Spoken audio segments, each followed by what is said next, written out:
Well, hello everybody. It's me, your boy DJ Mig Santillan, on a fine but really cloudy day here in Madrid. And today, we're heading off on an excursion because we're heading off to Dénia.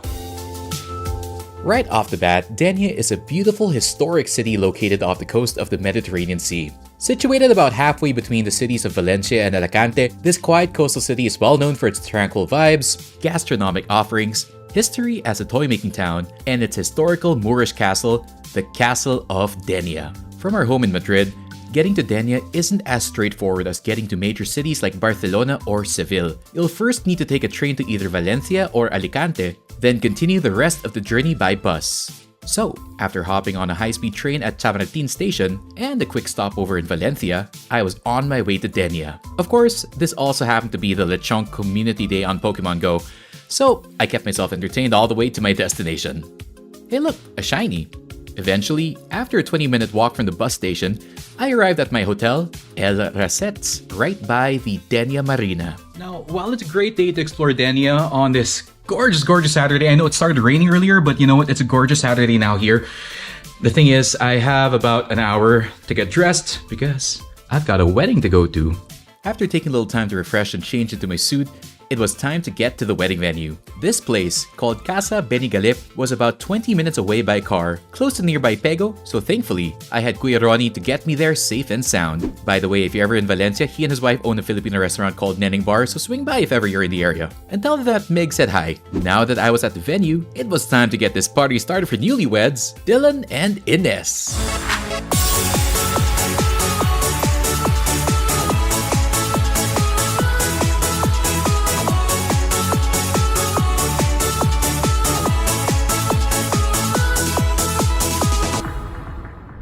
3:45 in the morning. I think that was a successful wedding.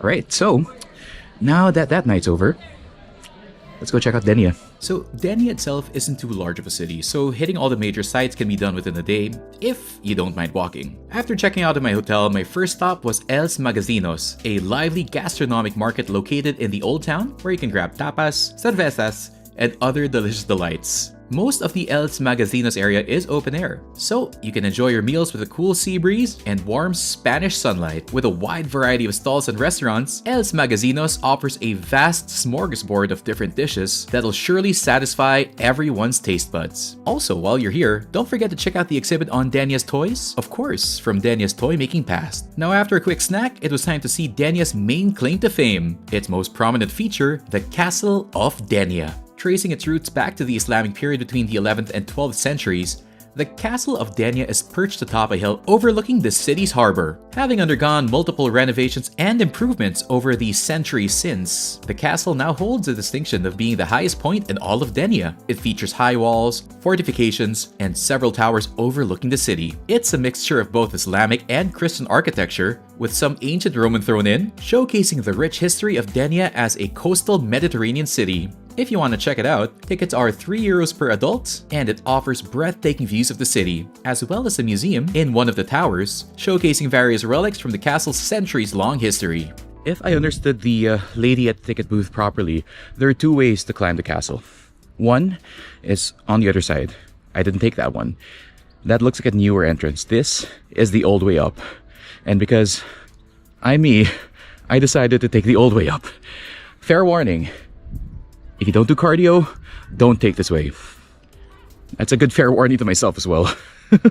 All that climbing, however, was absolutely worth the views. The castle offers an unparalleled panoramic view of Dénia, with unobstructed views of the harbor, city, and nearby mountains and hills. Underneath this monolith, you'll also find a tunnel that connects one side of Dénia to the other. This tunnel historically served as an air raid shelter as well during the Spanish Civil War, making its purpose twofold. Currently, this connects the newer, more modern urban part of the city with our next destination, the historic center. Not far from the castle's main entrance, you'll find Calle de Loreto, which connects La Avenida de Valencia, the city's main entrance, to the Town Hall Square, La Plaza de la Constitución. Now, thanks to the efforts of the local government, what was once a busy car-filled street has been transformed into a fully pedestrianized locale filled with restaurants, hotels, shops, and bars. Here you can find a vast variety of different restaurants, all with their own cuisines and gastronomic cultures. Likewise, bars abound, so you can enjoy your favorite dishes with the cool side of your favorite cervezas or cocktails. You'll also find various shops with different offerings, ranging from candles to glassware and so much more. So if you're looking to take home something special from your trip here, Calle de Loreto is the place to be. As I continued walking around Dénia, I couldn't help but be attracted to the city's marina. Personally, I love the sound of running water, so I naturally had to see the city's waterfront. Just like Calle de Loreto, the city's harbor is fronted by several hotels, including my hotel, restaurants, and bars. So after taking in the fresh Mediterranean breeze and watching the fish in the marina, I began to feel a little hungry. For seafood, of course. I blame the fish in the marina. This is where I decided to check out Restaurante Sal y Pimienta, a choice pick from the newlyweds. They offer a wide variety of different dishes, with many recommending their delicious shrimp. However, I went for my personal favorite, pulpo, being cooked to perfection and doused with a generous amount of paprika and spices. Honestly, I was tempted to go for seconds. But based on this initial meal, I'd personally come back to Sal y Pimienta for more goodies. One thing as well about this side of Dénia is that it's home to a healthy number of ice cream shops or heladerias, no doubt to satiate the summer crowds who flock to the city during those months. After checking out a few, I finally found one that served a diabetic-friendly variety. Heladeria El Clima offered two no-sugar added flavors, Nata Bonbon and Turron Suprema. While the Nata one was pretty good, for me, nothing beats the Turron Suprema flavor. I've had this one before in other cities in Spain, and yet I still come back for more of that. Personally, there's nothing better than Turron Suprema in the form of ice cream. Except, the actual bar itself, which you can get almost anywhere in Spain, in different flavors too. And with that, I had an hour to catch my bus back to Valencia and Madrid. While there's still so much to explore further out of the city, such as Dénia's marvelous beaches, coves, and caves, I was simply out of time. But hey, that simply means I have more to come back to Dénia for, and maybe this time with my special someone. And of course, till the next one, you guys stay safe, take care, and as always, stay awesome.